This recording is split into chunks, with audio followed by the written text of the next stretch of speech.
love riding my bike. I love running. I don't care what they think about it. I love it. At that point, when I knew I was going to win, chills just went up and down my entire body. I don't believe there are any good or bad foods. Food is food. I still feel so passionate about getting that record that I'm like, I'm just going to do it.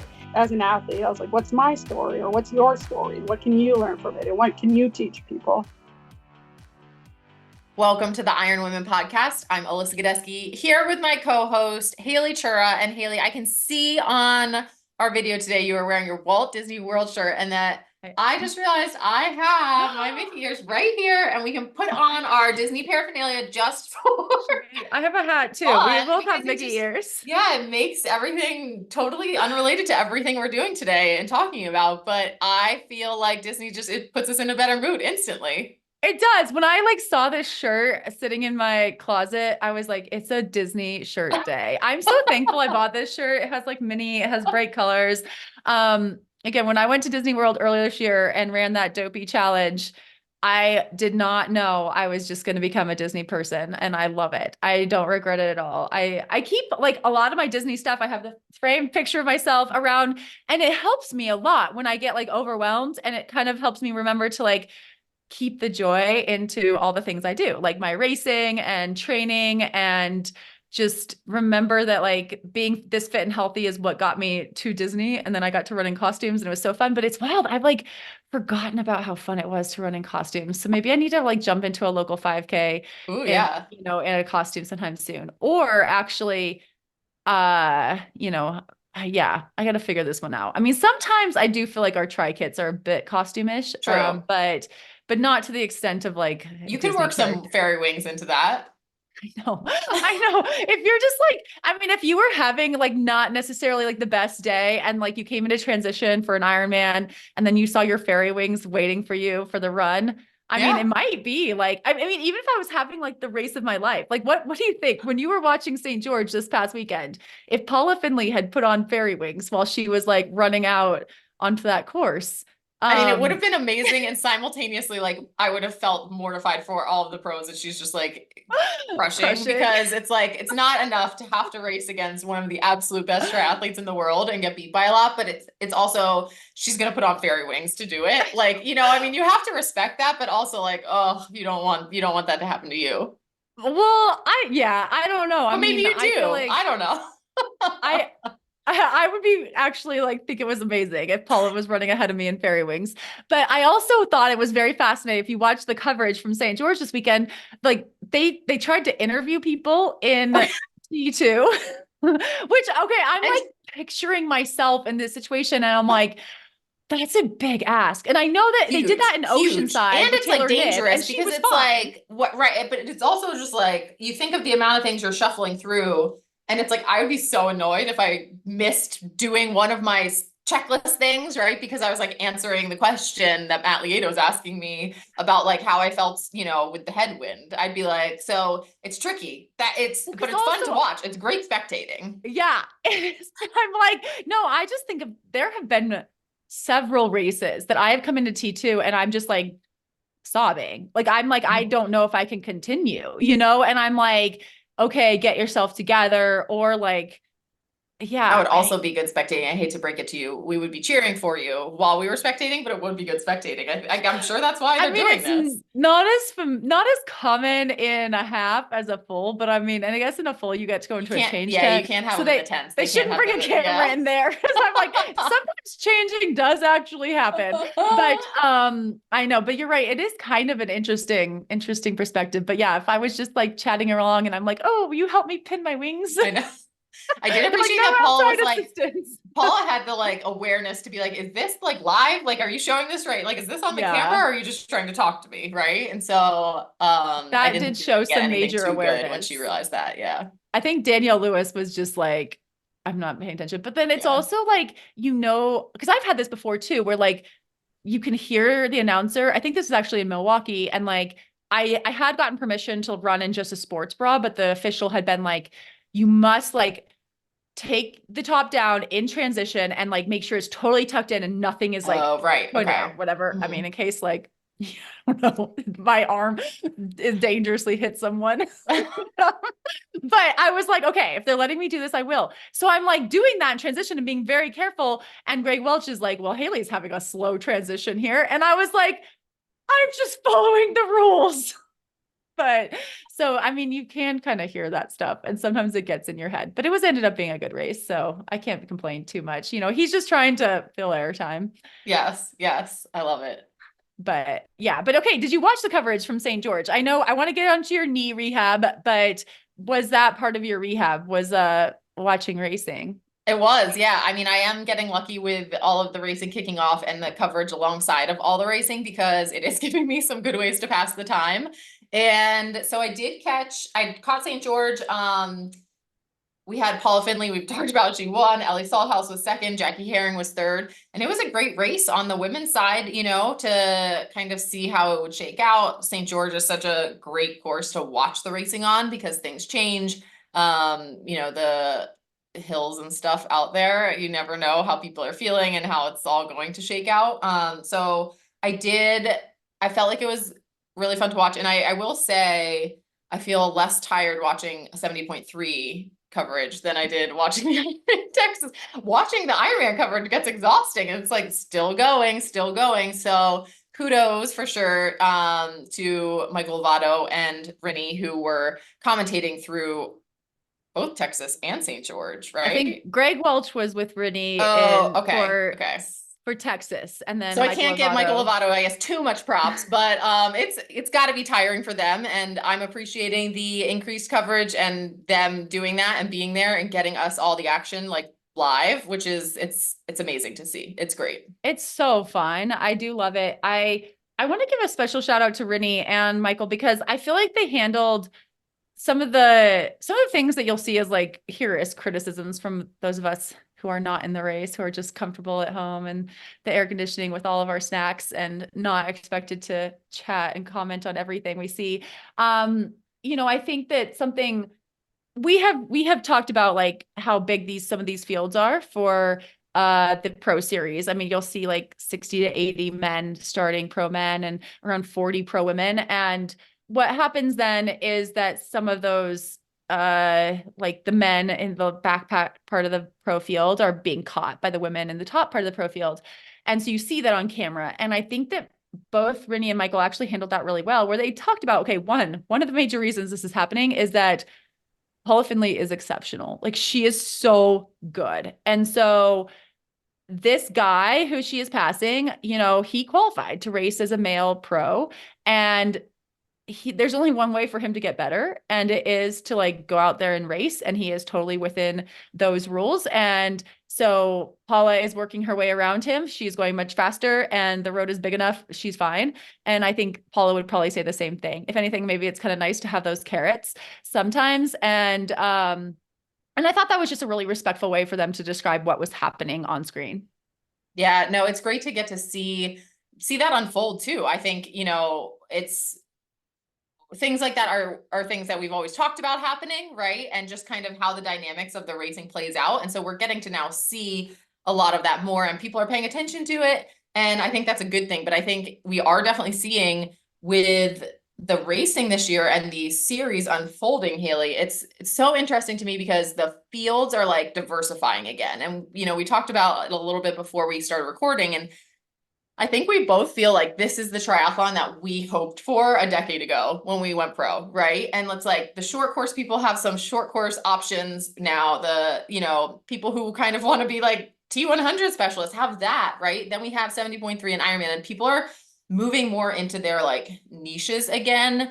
And the fields are showing that, which is great because like you're getting these really good dynamic races, right? And you're giving people room to grow as an athlete, room to specialize, right? Not feeling pressured to be racing Ironman if you don't want to be racing Ironman and things like that. And at the end of the day, like more pros are getting paid and more pros are getting money than ever before, which is awesome. I still have a heart attack when I watched the pro series, the Ironman pro series, as soon as the first person crosses the line, because I'm just like, oh my God, that clock is ticking situation and every second matters does like stress me out because I'm just like, oh, it's just going by so fast and those seconds go by so fast for the points for the series and stuff. But I think that's the only thing I'm kind of like, I don't know if maybe that can be like still tweaked and worked on, but I think I am they enjoying are. it. Yeah, I think it is interesting. We're all trying to figure out like how that the point system works with losing a second per or losing a point per second, and how, you know, different fields that's going to play out different dynamics. But I think why we're seeing, especially in North America, some of these bigger pro fields, I think it is people decided to take a chance because it's the Pro Series, and they were like, maybe I can throw my hat in the ring there, knock out 5 races. If I was going to do them anyway, I get to do them as a pro, and maybe I get $5,000 at the end of the season and land in that top 50. And maybe you do really well and you land in the top 10 and you're making like serious money. So I think it is pretty cool. I think it is really cool. And I'm excited to see how it plays out every week. And I'm happy that the commentators do seem to be really pushing the series. I think Danielle Lewis is leading the series because she has managed to race Oceanside, Texas, and St. George, which that is quite the schedule she had the last couple of weeks. So, you know, congratulations to her, and we'll just see how it plays out, because it's been very, very interesting and different than I expected. And, you know, leading into that, I think one of the races we forgot to mention last week was St. Anthony's, one of my favorite races ever. It's Olympic distance. We're kind of giving it double duty because it's like Florida, St. Anthony's. We're just like really piling on the Florida love. Yes, I know. Well, it is one where like, I think we got caught up in the Texas recap last week, but St. Anthony's is the race that I did last year and loved. And I think like, I actually really wanted to do it again this year, but then I got caught up in Texas and I got caught up in Singapore. Which honestly is one of the best things that I think is happening to me right now is, I've been in this sport for so long, and there have been a couple weekends this year already where I've had to like make a hard decision on, am I going to race this race or this race? And in the moment, making that decision isn't very fun. But then when I take a step back, I'm like, how awesome is this? That there are so many things I want to do in this sport that like there are 2 different races that I'd love to do on the same weekend. And I'm really, really thankful for that. And so I hope that kind of, you know, it keeps me going a little bit. But that was one of the cases with with St. Anthony's. I did not race last weekend, but it is such a great race, and it has a really solid prize purse. It's a really well-run race. It's a non-drafting Olympic distance, like very historic. I think last year we actually did an interview with the past race director about how inclusive it is, both on the pro side, but also all types of athletes. I mean, you get really fast athletes, but you also get a lot of beginners. They have the Meek and Mighty super sprint with a pool swim. It is one that's like, I think it's just fairly accessible. A lot of relays, there's sprint distance, you know, just a lot of really good vibe. And we had really, really fast racing last weekend. And I think I don't want that to go get shadowed at all by any of the like, you know, series talk that we had. But Lisa Baccaris, who is an athlete, who's been on our show before, you know, a long time ago, but also has, I know, had a few issues with surgeries in recent years, crushed it. Alyssa, like her splits were so fast. And I know that swim was shortened a little bit, which they do take safety really seriously at St. Anthony's. So I think that's a good thing too, especially with so many beginners. And even for the pros, you know, it is one where the weather there is a little unpredictable, but shortened swim. But like her bike split, I was like, oh my God, insane. So awesome to see. I think it was her first pro win. So that was really, really good. And Victoria Lopez, who Brazilian Olympian, was second there. And then, oh my goodness, third is like escaping me. Oh yeah. I'll let you look, but my phone is like not. Okay, you keep looking. But one thing, you can listen to me talk about this in the background, I think is important for our listeners to realize is, you know, some of these names. Oh, Kate Curran, who was racing in St. George. Like, so it was a very, great race. Anyway, go ahead. Yeah. And Kate and Gabby Lumpkis, there were several people who like doubled, right? St. Anthony's to St. George, which I think is an interesting and fun double actually to do. And I like how that played out. I think the people I saw when I saw both names, it was like, again, giving people options to race more, get in the money a little bit, right? Like dabble their toes in all the distances and kind of hustle, right? For lack of a better way to say it, some of these kind of newer pros coming out, And I think they might not be names that you necessarily, you know, have recognized. They're certainly not names that we started racing with, right? But it's cool to see. And the cool thing to see is like the real tri squad, right? So both Lisa and the men's winner. Mark Dubrick. Yes. I watch men's sports sometimes.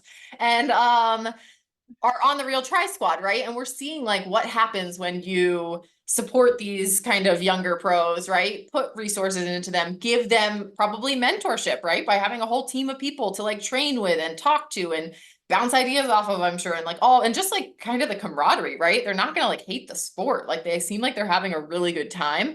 And so it makes a big difference. It does, right? It's like things that it's silly that it's taken triathlon so long to kind of pick up on, but it's really exciting to see that it is happening now. And, you know, kudos to the people now capitalizing on it and who are going to take advantage of, because I think it's a good time to be a triathlete. Yeah. And I mean, we did see last year, like Paula Finley won St. Anthony's. And so it is like, and then she raced the weekend after. And I think she even had joked about how she needed to win St. Anthony's to pay to race in Ibiza, because, you know, she wasn't getting as much support last year. But obviously this year, I think Paula is getting more support. She is a contracted T1900 athlete. So maybe she didn't decide to double with and just, you know, she just focused on St. George, then we'll race Alcatraz. So it's opened some things for her. But it's like what you said, like having kind of these influxes of money in certain areas does seem to be helping the sport in a lot of different ways. And it's fun to watch. It is fun to watch. That said, I think I have said on here that I was planning to race Ironman Hamburg, and Melissa, I just took my name off the list. Oh, okay. I'm like pretty bummed about it.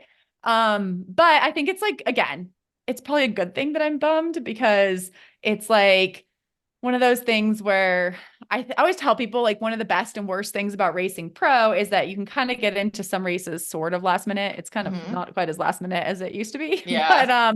But one of the worst things is that you don't always have like a season plan. And so when I got into Singapore, decided Texas was too close, switched from Texas to Hamburg. I mean, I went into 2024 actually like considering racing the Ironman Pro Series. And now I am very much out of that. Like, it's like very wild how that turns out. And, you know, there was a time when I thought I would do both Texas and Hamburg.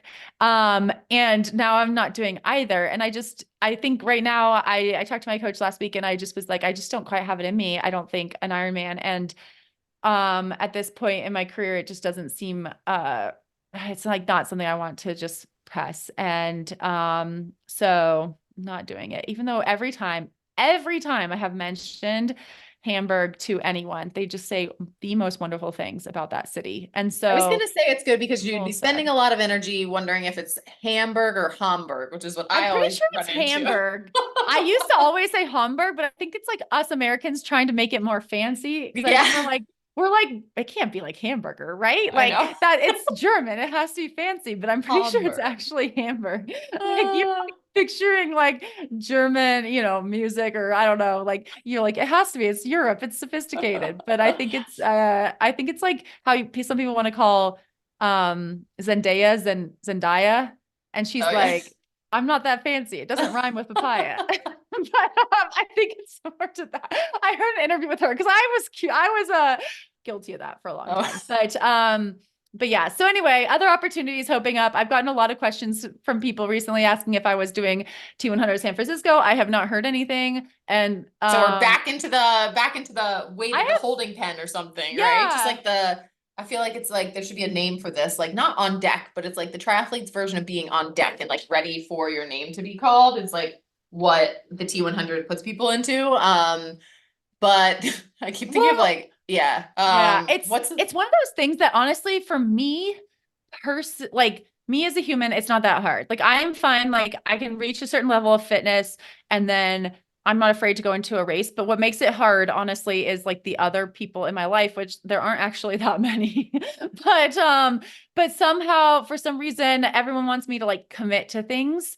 And they want to know, like, are you doing this? Have you heard? And I think sometimes people think I like have information I'm withholding. And I'm like, I truly don't. Like you'll probably find out before me once again. I know. And that frustrates me a little bit, but it's like, I don't know. That has been the hardest part for me because it's like people want me to commit to certain things or like they're like, oh, I want to, buy this plane ticket for this. And I'm like, I can't tell you. Like, I honestly, it might change. And that's hard. Like you live in a society where people are really rewarded for planning. But I'm unable to plan and commit. So I'm just going against all of society. But your fairy wings are ready, and who knows, fingers crossed, we might be seeing those in San Francisco. I feel like that's a great place for fairy wings. I feel like that might be one. And especially again, when I look at these start lists, like the actual contracted athletes, I'm like, I just got to go in having fun. Like enjoy the experience, have some fun. But if I don't get in, I will be just fine. I just want to put that out there. If for some reason I don't I don't believe the PTO is doing anything nefarious. I think they have the best of intentions with how they are putting together these start lists. And I am a fan of the sport. I want to see some of this racing as much as you. And if for some reason I'm not part of that, I'm going to be just fine. Like when I look back on my career, even right now, I know it's not quite over, but I'm pretty darn pleased with how it has gone. And so everything else seems to be a little bit like gravy. I'm just, along for the ride with my hat and my fairy wings and my neon colors. That's not to say I'm not competitive. I mean, I like going hard and it has been fun having some like best times, but Alyssa, okay, here's one of the crazy things. I was thinking about this today. Like a couple of I would say two of what I consider some of my best races of my career, like Milwaukee and Miami, T100 races. I found out I got in like very kind of late last minute. I was training for Ironman for both of them. I did like 4-day tapers for both of those and had two of my best performances. I don't like putting that out loud into the world because I enjoy more than 4 days of taper, but I'm like, it's fine. It's fine. I mean, that does go to show. And I would say, this is like completely opposite of your situation, but I would say the best races, if I was to say of my career, were Ironmans that I did in back-to-back weeks, right? Of like 1 week racing. And it was the second one that was my better one. And so I think that just goes to show, like, you just don't know what you don't know, right? And it's like the good races come and the bad races come too. And like, you can't control like so many variables to set yourself up for those like perfect things all the time. And sometimes just like doing the work, picking a coach you believe in, being consistent with your training, and like, doing the control, right? Control the controllables. That's what triathletes love to say. It's like so true, right? Because it will pay off. Every race is not going to pay off, but like sometimes it's like, when you least expect it, or what might not look the best on paper, right, is like where the magic happens. I don't know where Mickey might say magic happens elsewhere or something, but I don't know. For our listeners, we've continued to keep our Mickey ears on for the duration of this chat. So just so you know why Disney World keeps being front of mind for me. Your ears are fantastic, but I also want an update on your knee, Alyssa, because I know it's only been a week, but when you're in this surgery recovery process, we know that maybe a lot can happen in a week. So we talked to you last week, again, recovering from a meniscus root repair and an osteotomy. Do I have that right? Yeah. I'm getting so good. So one thing I want to correct us on, this is so funny. I've been on here saying like, I'm knock-kneed, right? And like, we've been laughing that I'm like knock-kneed, right? This is the knock-knee surgery. And then I was talking to Matt last night and I was like, oh yeah, because I'm knock-kneed. He's like, you're bow-legged. What? And so we went back and forth for a really long time, and it just goes to show how little I understand about some things and how much sometimes I think I know, and then I like run with that, right? And I don't like double check myself. But then he went into this whole thing, and I think he's right. Again, I'm just letting it go, where like he's like, if you have two sticks pressing, right? And it's like, because I'm like, no, I'm collapsing in on the inside. That's what's making me knock-kneed. And he's like, no, like if you have two sticks pressing against each other and they're collapsing in, it makes you like it bows out, And so I'm collapsing in on the inside, which is like bowing my leg out, I guess. So we have if any expert orthopedic, there's definitely an orthopedic what's going on surgeon or someone who listens. The inside of my medial compartment collapsed, which in my head made me knock-kneed. But I think listeners, just so you know, take all of my medical ramblings with a grain of salt because like I could be saying the exact opposite thing of what is actually going on. So anyway, I will preface this whole thing with that. Second, bow-legged makes me think of like you just got off a horse. I know, that's why I was like, I do not look like, I don't know, Woody from Toy Story. I'm not bow-legged, right? I mean, not that knock meat is necessarily like much better, but anyway, so yeah, so that now is it's straight. They cut it. They cut now it. it's straight. I'm nothing. Yeah, I'm perfect. I'm symmetrical. But how are you feeling? Any less pain? I don't know if you can see the glistening, Haley. I sweat a little bit today. Today I finally felt good enough to get myself doing the ski erg from a seated position with my leg like up. And I did a little 20 minutes on there. And I sweat a little bit. I was able to get my heart rate into like the 130s, which felt good. Wow, that's pretty good. Yeah, I was actually very surprised that it was able to get that high. And then I was like, all right, we'll take it. So did a little baby workout. I will say this week was more of a struggle because you start second, like it's hard sometimes to remember that like, yes, this was a very big procedure. And like, even though I could compartmentalize the pain and be like, I'm pushing through and doing all of these other things, right? Like I should be ski erging. I should have been ski erging 5 days ago, right? And you know what it was that like really started this train of thought was I saw that Emma Coburn broke her ankle. And then you look at her Instagram, I mean, terrible, very sad. I'm a huge Emma Coburn fan. But then she's like Instagramming that she's riding her bike one-legged for like 2 hours at a time, 3 days after surgery. And she has her leg right. And so again, slippery slope, you guys. And it's like, okay. I've already dealt with it, right? I've already like talked myself back off the ledge. But it can be hard when you're like, man, should I be riding my bike? You're missing some details. I think you're missing some details on like Emma's motivations on that, because again, she's out of the Olympics. She's out of the trials and out of the Olympics. So I'm like, I am actually like, I don't know. I think you have to take everything you see on social media with a grain of salt. And that is someone who's been posting a lot on social media. So because no, here's the other thing. Like, Emma's I want to say colleague, but what is it? Teammate. Emma Bates, who just ran Boston Marathon. Mm-hmm. And I think I saw in an interview where they were talking about how Emma Bates she like tore her plantar fascia, I think, and in Chicago last year. And like as part of her rehab she was riding the bike like 4 hours a day. And it didn't feel like that much because Emma was riding 5 hours a day. Okay. Here's the only thing. We ride bikes a lot. And also like, to go from pro runner where like they run really fast and you're thinking about like how many hours per week they train, and it's probably not that many because running is really hard on your body and they're fast runners. So it doesn't take them that long to like run a long distance. Right. And so you're not going to go from like 12 hours a week of running to 30 hours a week on the bike. Like you're going to get hurt doing that. Something's going to get hurt. So I just don't believe it. That's true. I mean, it seems weird because I was watching Emma rehab her hamstring, which like that to me made more sense when I was seeing her do these long rides, because I was like, it makes more sense because she was trying to get and fit because like the trials are coming, right? Like all over the winter when she was like rehabbing the hamstring and stuff. And like, I guess but if you just ride 5 hours a day, like you'll get better at cycling. I don't know if you're gonna get better at steeplechasing. Well, so it makes me wonder like, and they're just on like spin bikes, right? Right. And so it does make me wonder like how like, I guess we probably ride differently than they do, right? And like, but still, I mean, 5 hours sitting on a bike is still 5 hours sitting on a bike and easy pedaling, right? But yeah, no, it's a lot. I just don't think you do that every single day. You're gonna go do some intervals. Like you're gonna go do like a hard hour or 90-minute ride, right? Right? Especially when your race is like 9 minutes long. Like, and I come from swimming, which is like a sport that's like you train so many hours for like a 2-minute race. But that has changed. I think that has changed over the past, like, especially like 10, 15 years. And we've seen swimming get a lot faster. I think, and they also like probably eat more and, just there's a lot of things going on.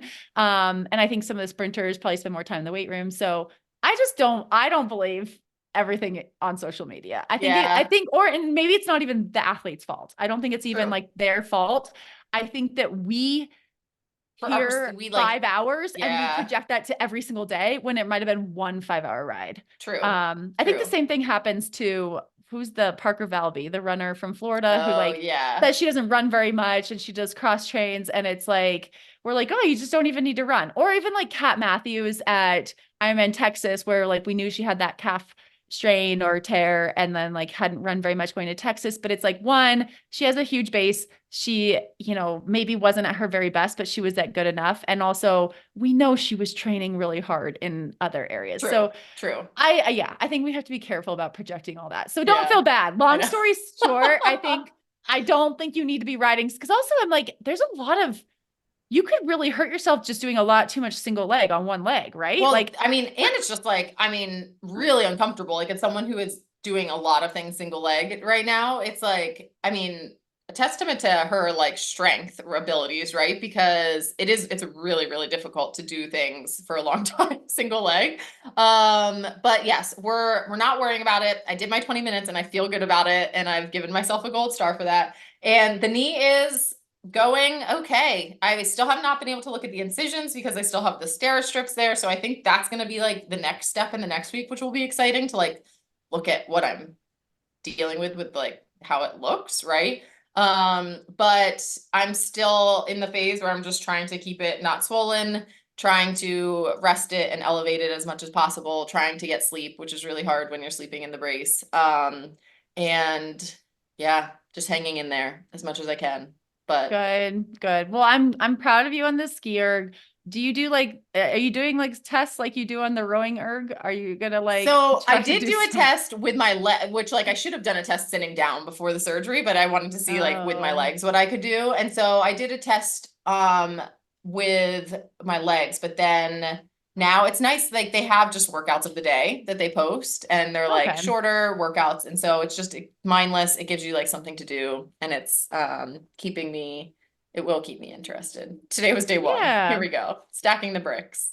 No, I mean, how is it much harder when you're seated than it is standing? It is. It's much, yeah. It's like, so the times were like 30 seconds. So like when I was on 2 legs, I was like 2 minutes to 2:10 per 500 with the ski erg. And now I'm like 30 seconds slower going as fast as I can with just my upper body. Right. So I think you just lose, it's like the physics of it too, right? You lose a lot of the leverage. The leverage. Yeah. Yeah.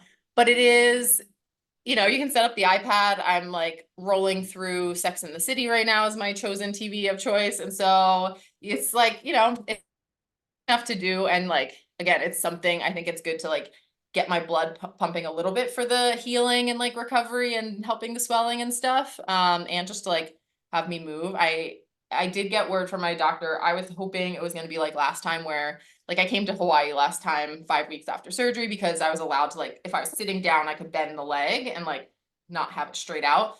But this time I'm not allowed to bend it. I can bend the leg 3 times a day for 10 bends, like do my PT, right? 3 times a day. And that is it. So it makes life a lot trickier when you keep it outstretched all the time. But luckily I don't have to go to Kona in a couple of weeks this time. No. Yeah. And that doctor sounded like, you know, that pocket square convinced me that he knows what he's talking about. So I think listen to him, and time moves fast. You'll be back bending that leg so much that you're like, oh my gosh, there's just so many bends. Yeah. Before we know it. But we do have an interview this week. I'm excited for this one. Yes. So Haley, this week I talked to Meg Dirito. She is in her rookie pro year. She technically started at Florida last year, but I'm calling it her rookie pro year at 42 years young, which is so inspiring and really interesting to hear about her path into triathlon, kind of her training now versus her time when she was an elite swimmer in her younger years, I guess. And she has, you know, a very relatable life, I think, for a lot of people. She works part-time as an ER vet. She is a mom, a wife, and now a pro triathlete, and has a lot of fun ahead of her, I think. She just raced the Oceanside Xterra New Jersey double. So we talk about that and all the other things. You can hear from Meg after a word from our sponsors.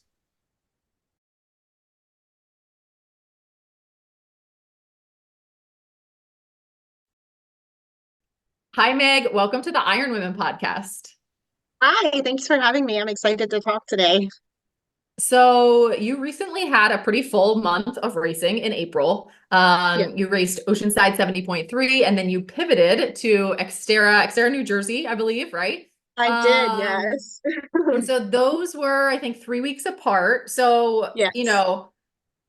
Oceanside 70.3 is always like a big race. People, want to be ready for it. It's super competitive. So had you always kind of planned to then pivot from that typical 70.3 into an Xterra? So no, actually, Xterra is completely new for me. I that was actually my first Xterra that I had ever done. My husband cycled for NC State and he was an avid mountain biker. And we kind of just like go out every now and then to like mountain bike. And I really fell in love with being outside in the woods. And I was like, I looked at him one day and I was like, I need a legit mountain bike. Like I'm ready to do this. So we bought a mountain bike and I just kind of did half and half training, road, try on the trainer, and then I would spend some days just out in like mountain biking, which is like different for me because there's not a lot of constraints as far as like watts or like hitting targets. It's more like making it up the hills, like, just learning how to ride the trails. So I was gonna race Texas after Oceanside. My kids kept me super, super busy in March, and I just couldn't hold the volume to race Texas. So that's where the pivot came from. I was like, well, I want to do something. And so I picked up the Xterra and I was like, all right, I'm going to do this. And I had already planned to do Oceanside for a while. I just heard the race was amazing and big energy and just a really cool place to go. So my girlfriend and I, we just kind of planned since last year that was going to be our first one. So that's kind of how it went down. Nice. And so you live outside of Baltimore, so like the mid-Atlantic, I think, right? Or are Yes, you in Baltimore? Okay. no, I'm in Pennsylvania. I'm right Oh, over the okay. Maryland line. Yeah. Okay.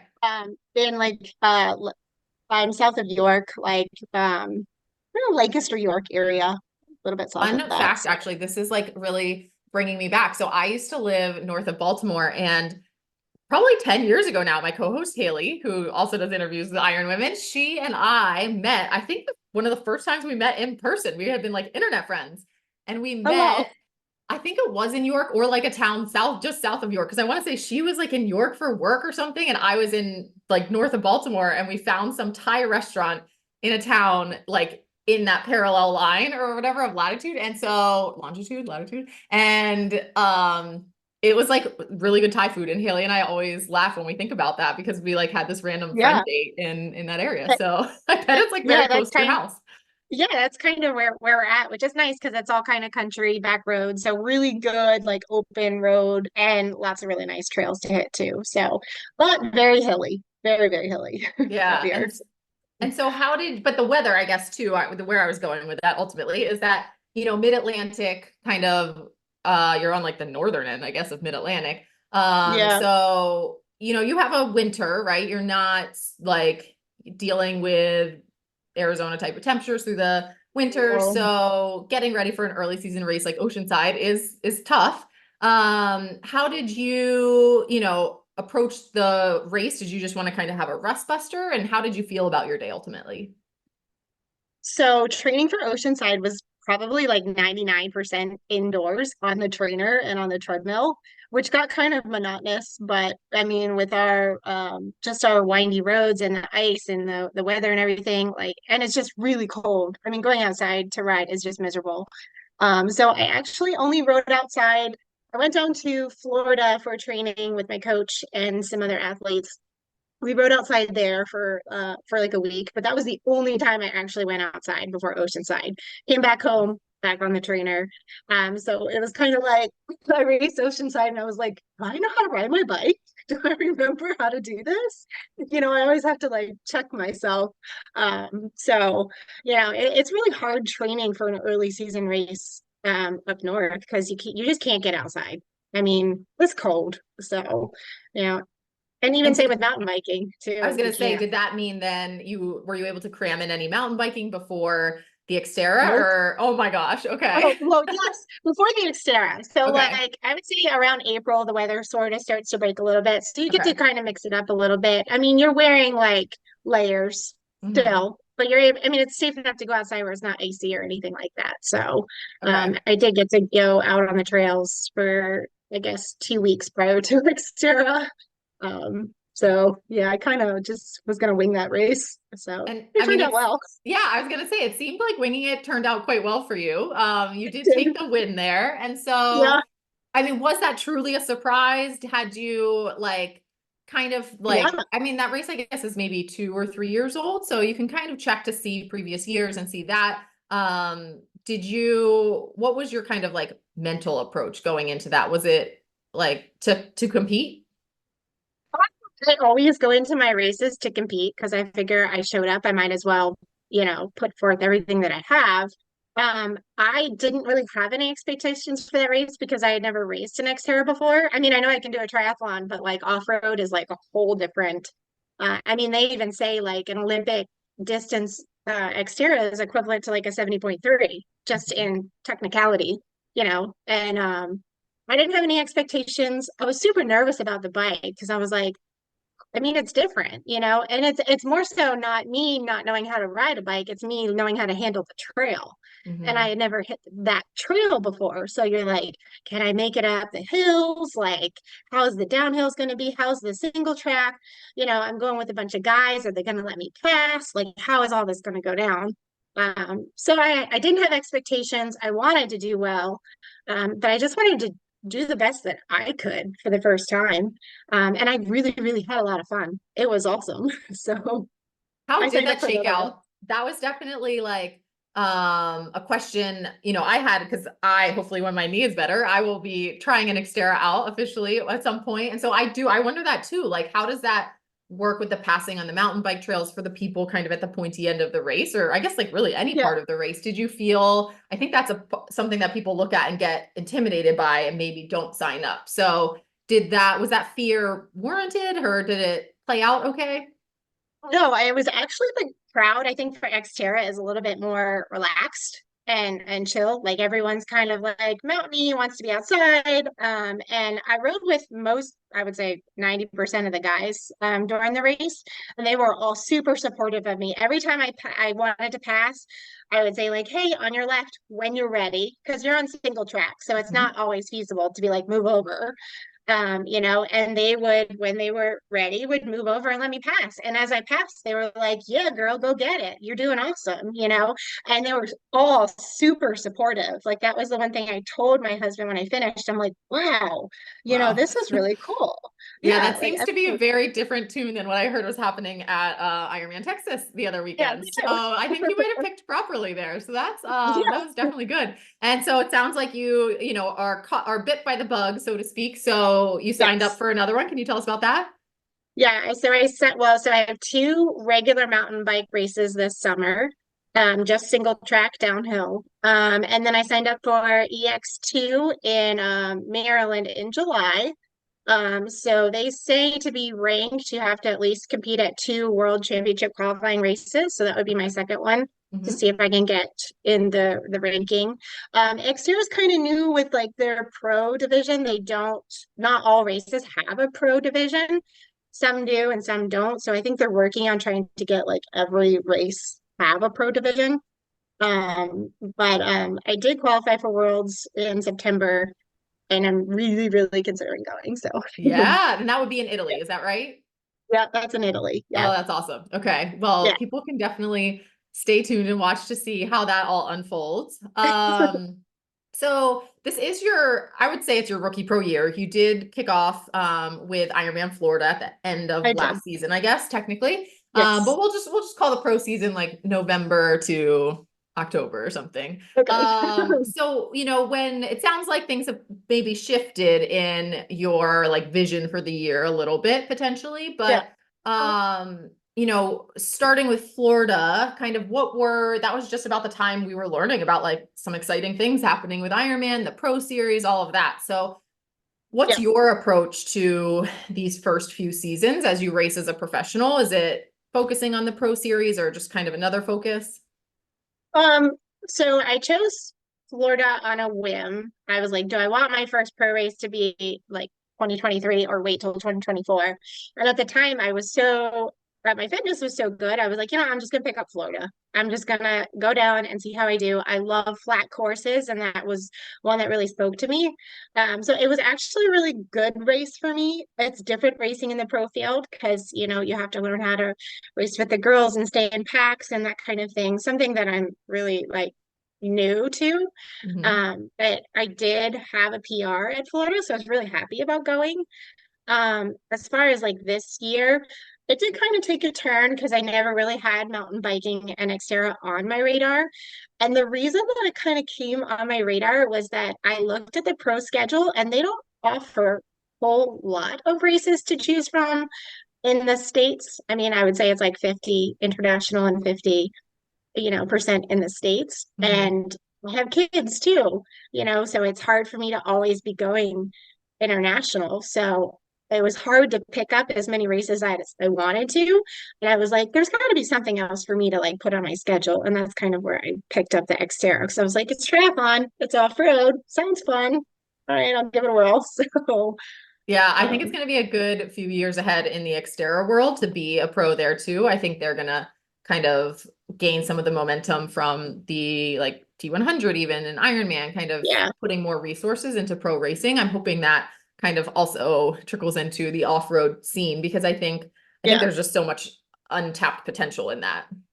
Oh, I agree. Absolutely. Like you don't hear a whole lot about like Xterra like pros and unless you like know who to follow. And I think that there's a lot that's going to grow in the Xterra world. And I think it just takes, us racing it and talking about it and, and making suggestions and, so I think my season this year will be a mix of the two. I'm going to Boulder in 3 weeks. So I'm racing that. In 2 weeks, I race open water swim with my daughter. And then I will be at Cozumel and then maybe Xterra Worlds or Chattanooga. I'm deciding between the two. So okay, so it's going to be a pretty full year no matter what. Yeah. And you've mentioned your kids and now swimming with your daughter. And I did notice that in your Instagram, like it seems like you guys can kind of train together. Like you go to the pool. I think one time you said she's there for like a lot of the swims. And so I think she's 11. And so how are you guys, do you ever do the same workout with her? Is it just like swimming side by side? Like, how does that work? Because I think that is really kind of a nice shared experience to be able to have. Yeah, so both my son and daughter, so my son is 9 and my daughter's 11, and they both swim for USA Swimming. So they swim at a private club up in York. My son started swimming when he was 6, and my daughter was 7. And they've been swimming ever since. And my daughter Lily started open water swim about 2 years ago. We started her with just the mile swim, and my husband and I would like cattle shoot her in the middle, and we would make her like do the turns, and so she knew like to follow us. And as she got more proficient, we went to the 2 mile swim, and now she's swimming 2 miles by herself. So that's awesome. Yeah, she's fearless. Like, I mean, the girl is like, and she's really fast too. We swam last year, 2 mile swim, and I finished in 40 minutes. And I'm like, all right, I got about 10 minutes. I'm gonna run out to my car. I'm gonna get my camera so I can see her come in. No lie, that girl came in 5 minutes later. Oh my gosh. Wow. Yes. Okay. Yeah, that's awesome. Yes. So we have a lot of fun together racing outside. And so it's interesting because I think when I was reading about you that your like sporting kind of background was a little bit more diverse almost, right? And like you were a D1 swimmer. I mean, you were like crushing D1 swimming, you qualified for the Olympic trials. But I guess, my question is kind of like at 9 and 11 and they've been doing swimming for a while, how are you fostering just kind of the love of sport in the kids and making sure they don't burn out on it? Is there anything different that like you experienced you're trying to really keep them from? Because I know at least from my peers in triathlon, I think swimming can be really tough, like mentally to do from a young age. And I mean, it sounds like she's just absolutely crushing it and loving it. So whatever you're doing, it sounds like you're doing it right. So maybe there's some tips in there.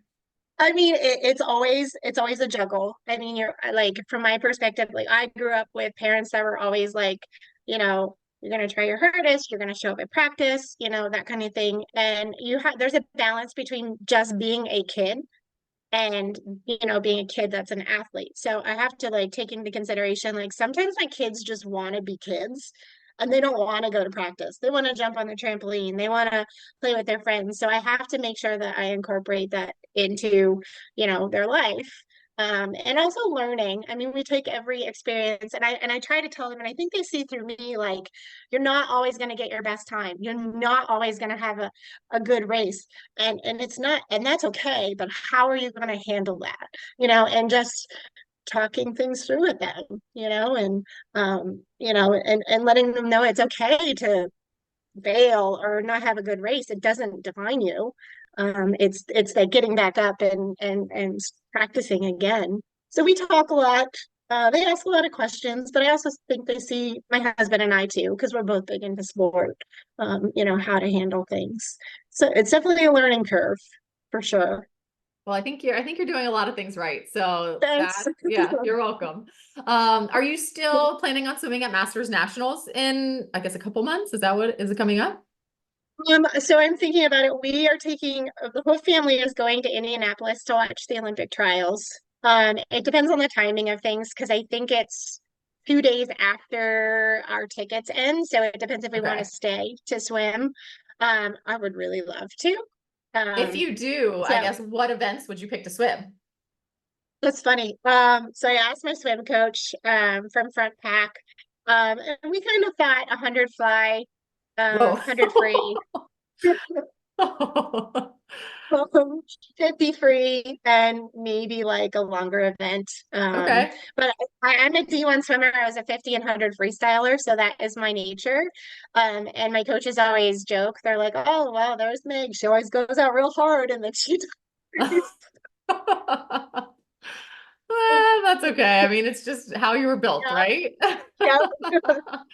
And I'm like, so "That's do you know, because like I said before, I do feel like a lot of people who swam that well and swam so much in college and, you know, younger, just never want to get back in the pool for structure, right? It's like the last thing they want to do. And so have you ever thought about that? Like, do you think there's something that's set, like, do you just love the pool and it's never gone away and that's it? So I wasn't a childhood swimmer. I didn't start swimming till ninth grade. So I think that's part of it is like I spent my childhood as a gymnast in the gym. I was a level 10 gymnast and we practiced every day for like 4 hours. And it's when I stopped that I started swim and I loved it. So I don't think I had all those years of like, I'm tired of going to the pool. You know, I started later. But I just love it. I love being out there. I love being in open water, but we don't have a lot of that around here. But just being in the pool, it's quiet. Nobody's asking you questions. Like, yeah, you know, it's fun because it is nice, like for someone as busy and juggling so many things, I guess it's like one place it's really hard to interrupt you, right? Because people know you're not gonna be checking your phone all the time while you're there, right? It's like an hour of peace probably, right? So I guess I that love makes it. sense. Yeah. Yeah, I love it. And then I think people will also be surprised that you're like talking about your swim coach. So you work with Front Pack Swim for your swim programming, I think. And you know, again, it's like I think a lot of people look at triathletes and the really good swimmers and are like, you know, you're already so fast. Why are you putting so much effort into it? Those kinds of things. So there's obviously a ton of need to still continue to fine tune things. And like you said, you were doing 50 freestyle in college, right? So kind of developing more of an endurance swim is probably a focus, but you know, how does it work with Front Pack Swim? How does that whole process kind of go so they can do programming while you have another coach for the other aspects of triathlon? Right. So working with Front Pack, they basically we film weekly. So I send them side views, front views. I mean, you can do underwater GoPro views. And my best photographer, by the way, is my daughter. Okay, that was going to be a question. Like, because I think, you know, I'll ask athletes, like, can you just send me a photo or like a video of you swimming? And it's It's my really daughter. difficult. Okay. It is. I've had a So lot of yeah. people film me and I'm like, you have to be like right beside me and I want a certain angle. And my daughter swims, she gets it. She's like, Yeah. I know what angle I have to see. So anyway, she's the best photographer. But so we send them videos weekly. We do video calls once or twice a week. And they basically slow-mo your videos, they draw on it, and we talk about one or two things to work on for the week. And they changed my stroke completely. I mean, I swam all through college, and working with them really just breaking apart my stroke little by little, like the little nuances, because like you don't know what you're doing when you're swimming. You can't see yourself swim. So having somebody look at you and be like, all right, see what you're doing here, let's fix this. And my times have gotten exponentially faster in the pool. I mean, we started with a time trial 400. I think I did like a 435, and a couple weeks ago I did a 409. Wow, cool. Yeah. So yeah, so big drops, huge drops, and that's just from my stroke technique. It's huge. Are you then doing a lot of like drills and stuff like that? And like, do they give you the workouts with that stuff to be incorporating? Tons and tons of kicking. I mean, I'll have Oh, 1,000-yard kicking sets, drill after drill, and pooling, and then you have some fast sets in there, but really a lot of it is like technique. I'd say 90% of my workout is technique, which wow. is different from what I used to do. I used to be like fast 100s and fast 200s and that kind of thing. But with them, it's just been all technique, and it's really made a difference. Cool. Yeah. Now we're changing more into, now that we did 13 weeks of stroke technique, and now we're doing another 13 weeks, and now we're bumping up the more distance sets, because now I have my technique, and now we're going to see if I can build it longer by going, longer sets and stuff. So, huge difference. I've really enjoyed working with them. It's been great. I That's highly awesome. recommend it. Yeah, it's nice I mean, technology these days, it is amazing what can be accomplished, right? When you don't Yeah, have someone coaching on deck, but you can still get that feedback virtually is so right. nice. Yeah. Absolutely. Yeah. And I think for your run and bike program, you're working with Aaron Geyser with IQ. Is that correct? Yeah. Yeah. Okay. I've been working with Erin since last June, really honing in on working a lot on my run. It's my weak point, a lot of technique and stuff. So that's been really helpful. And I think IQ is head coach is Dan Plews, who is Correct. very known for being very data driven. Yeah. So is Aaron very data driven? Are you very data driven? Yeah, so we're all very data driven. A lot of my workouts have like a heart rate monitor. I have my stride pod for my runs. I have my Moxie monitor for muscle oxygen saturation, my core monitor temperature. So pretty much everything is worn every workout, and all my data is given to him. So we know where my numbers should be. I know when they like are up or down, like what that means and what I need to do. We do HRV too, so every morning is an HRV reading to see like how the day is going to kind of pan out. And we have changed a lot of workouts based on low HRV too, because I'd be like, my HRV is low, I feel terrible, let's change something today. So Yeah. it's been very helpful. Yeah, we're all very data driven. I love the data. That is all those sensors. I'm just thinking of like all the batteries that go into all those sensors. And I'm like, oh my gosh, you must be a pro at making sure everything's always constantly charged. No, I'm not. I'm not. My coach was like, "Where's the Moxie?" And I'm like, "I forgot to charge it." Like, I'm sorry, it's too much. It is. That would be a lot. I'm with one. It's like hard for me to get that in. So he should really just be grateful if you have that. Right. With run technique, I think that's super interesting. Is it like people kind of make fun of triathletes for having their own run technique with like the shuffle run, right? Is that kind of where he wants to take you with the running, or is it something different? Do you know? So we did a lot of data testing in February with Critical O2, and we also did a run gait analysis, which was went on to like a 3D. They had like all the probes on, went to the 3D, so I could see where I was like a deficit in my run. So, and based on that, I don't use my left side glutes as much as I should. So they like incorporated drills for me to do so that I could drill and feel that way while I'm running, Mhm. more so like picking up my foot and that kind of thing, integrating my glutes. So that's been helpful. So I would say like 3 or 4 times a week, I just have run drills, 20 minutes of run drills that I do, which is kind of cool. I just kind of fit them in whenever. I mean, I'm a vet and I'll be doing run drills down the hall. Okay.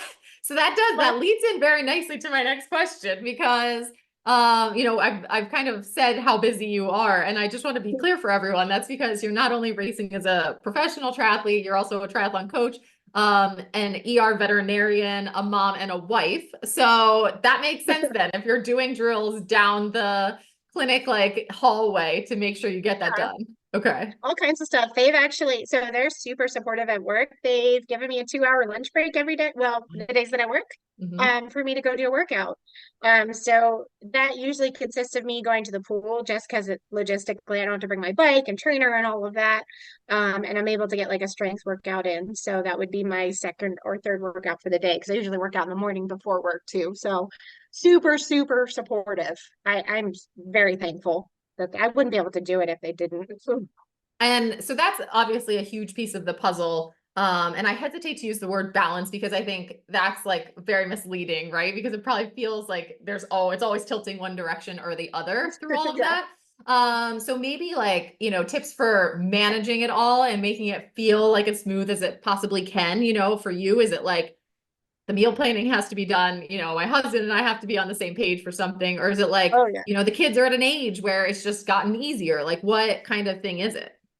I think it's kind of morphed through the years as my kids have gotten older. So they, like I mentioned, they do USA swimming. So they train 6 days a week, and they're at the pool from 5:30 till 8.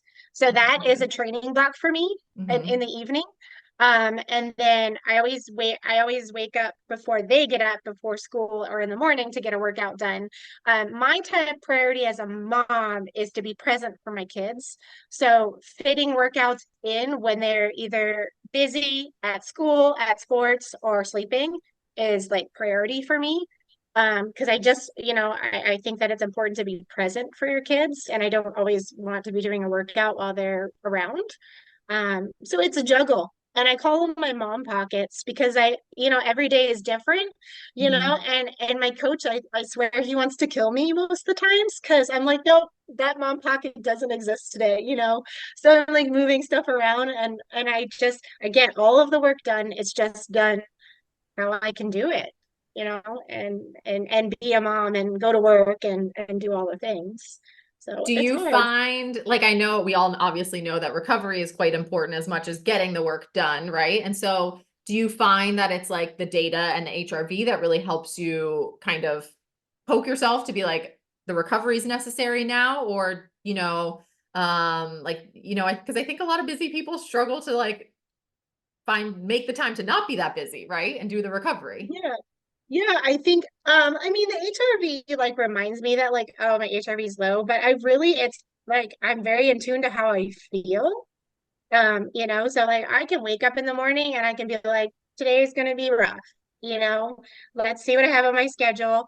And if I know that it's not feasible, like text my coach and be like, I don't know if this workout's gonna happen today. Can we switch it out for something easier? And I just kind of go off of how I feel.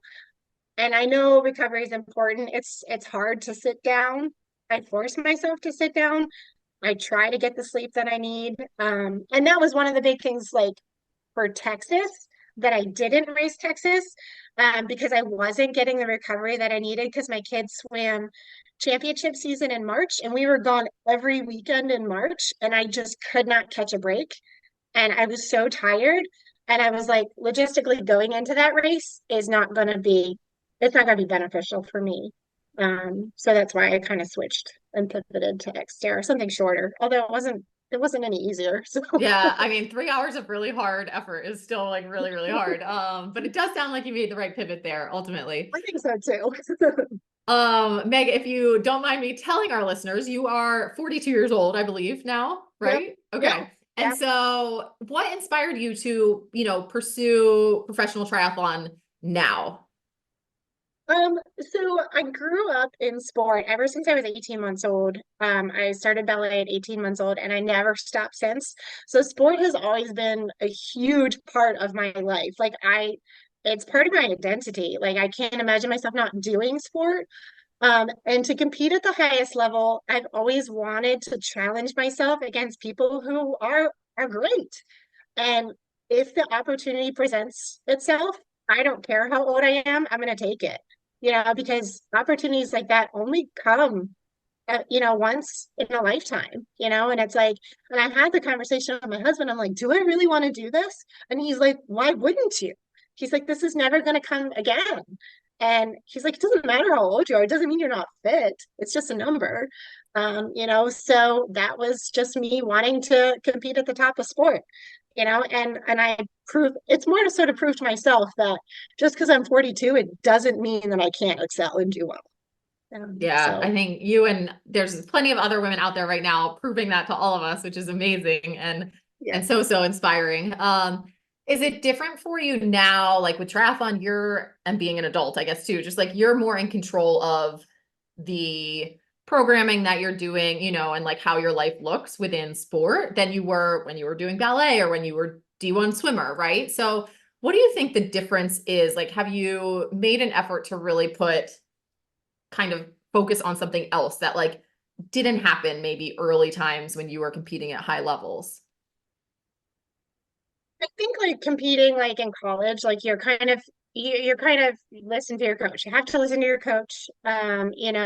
Regardless of what they say, you're gonna do the workout, you're gonna show up on time when you have to, and I think like being older, I have more control over, I mean, because I have other things in my life too that need, sometimes need prioritized, like my kids, so I have more control over, how things are going to go with the day. And I think an important thing is having a coach that is willing to work with you, and understand like part of your life. And it did take a while for Aaron and I to for him to understand like how busy my life is, and that to understand that like I need to switch things around because this is the only way that I can get it done.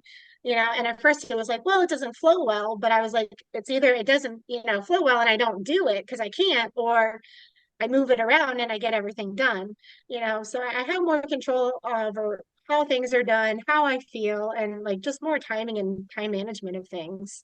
Um, so Yeah, and the perspective I think that comes along with it too is probably like an important thing where it is about getting the work done, right? And like yeah, the consistency that comes with kind of stacking those bricks and those layers, yeah. right? Is like how it happens. It's not necessarily one thing you miss or something like that. I feel like that perspective is probably something that is easier now than it was when you were younger. Well, yeah, when you're younger, like you can't switch stuff around. You have to do what your coach tells you to Yeah. do. And if you like accidentally didn't show up for practice, it would, I imagine, not be good. No, not good. You don't get to swim. Yeah. Meg, the last question I have for you is, I believe you have some animals in your household, and we're big animal fans at the IronWomen podcast. So can you tell us about the pets that you have? Sure. I love animals. Obviously, I'm a vet. I have three dogs. One is her name is Tallulah. She's a Dogo Argentino, and I actually got her as a puppy when I went to Kona. I found the breeder on the beach when I met her, and I was like, I want that dog. And the breeder was like, okay. So Oh she my shipped gosh. her to Pennsylvania to us. Oh, wow. Okay, cool. Yeah, Oh, that's, so yeah. Okay. she's two, and then I have two Cavalier King Charles Spaniels. The one goes to work with me whenever I go. He has a bed beside my desk, and he's awesome. I have a cat named Jethro. He's 11, and he's awesome as well. And then I have a bunch of chickens outside.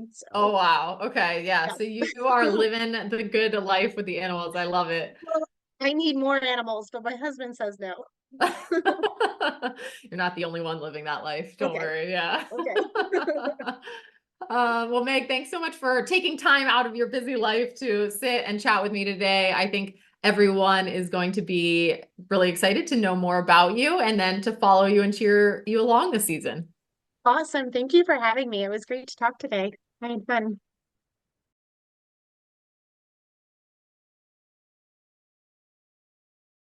Thanks so much to Meg for coming on. And Haley, there were a lot of good gems in that interview, but I think my favorite, one of my favorites at least, is reminiscing with myself about our fateful Thai restaurant date that we had back in the day. Do you remember this? Oh my goodness. Of course, Alyssa. This was like, wait, what year is it? Maybe like 2010, 2011. It must have been, 2011. I bet. 2011 or maybe even 2012, I feel like, but Okay, it's it was hard to not say. late. But I think it was the first time. Was it the first time we met in person? Yes. Well, aside from like, I think we had like acknowledged each other paths. when we crossed paths in Louisville. We were both walking through the aid station, and it was like we were like blogger friends, right? And so, and then it was like I was at a work trip in Reading, Pennsylvania, and you were in Baltimore, and you're like, "Hey, we could meet up." And I'm like, "Great, I don't know the Northeast at all." And so it was like one of those things where I told my coworkers, I'm like, "Yo, I'm Owen for dinner tonight. I got a friend in York." So we did. I think there's a picture somewhere. There is a picture. It's in my picture box somewhere, and it's like us posing without like the statue or something. But it's like we both look really cute. It's one of my favorite photos of us, I think, that we've ever took. But yeah, that was really fun because it was so funny when she started talking about where she lived, and I was just like, I was like, oh my gosh, I bet I've like been there and I have a great memory from that area. And this is like, it was like, maybe we didn't even have iPhones and like easily access GPS kind of thing. And I feel like there might have been some confusion on like where we were meeting. And then we did finally meet up at the right place. But I was talking to another person today about like, how we got through pre-iPhone life and all that kind of stuff. And I'm like, I think I made more mistakes, but that I just didn't like care. I had more grace. Yeah, I had more grace for myself. So I mean, there's lessons we can learn in that, but very cool conversation with Meg, and cool to, bring back that part of the country, our adventures there. All right, Haley. Well, I am wishing that being in this, like, I don't know, purgatory, is that the word we want to call it, for you? It's not that bad. But like a good purgatory, right? I grew up Catholic, so like purgatory to me is very scary. I'm perfectly fine with my life right now and whatever is happening. Yeah, again, it's not bad for me. It's only bad for everyone who knows me, who's like, "What are you doing?" Who really wants the details. Yeah. So for all our listeners, we'll have an answer one way or another in the future weeks. So keep on listening, and Haley, just keep training like you're going to San Francisco, I guess, and then we'll keep our fingers crossed for you. I'm gonna keep training like I need to be ready to jump into a Disney race at moment's notice in any kind of costume and still crush. So that's my goal. Anyway, you keep recovering well, Alyssa, and I will talk to you later. Bye, Haley. You've been listening to the IronWomen podcast, hosted by Haley Chura and Alyssa Godesky. IronWomen is a production of Feisty Media and is edited by Lydia Russell and produced by Ella Natishan. Head to livefeisty.com to find more podcasts, stories, and fresh perspectives. Thanks for listening.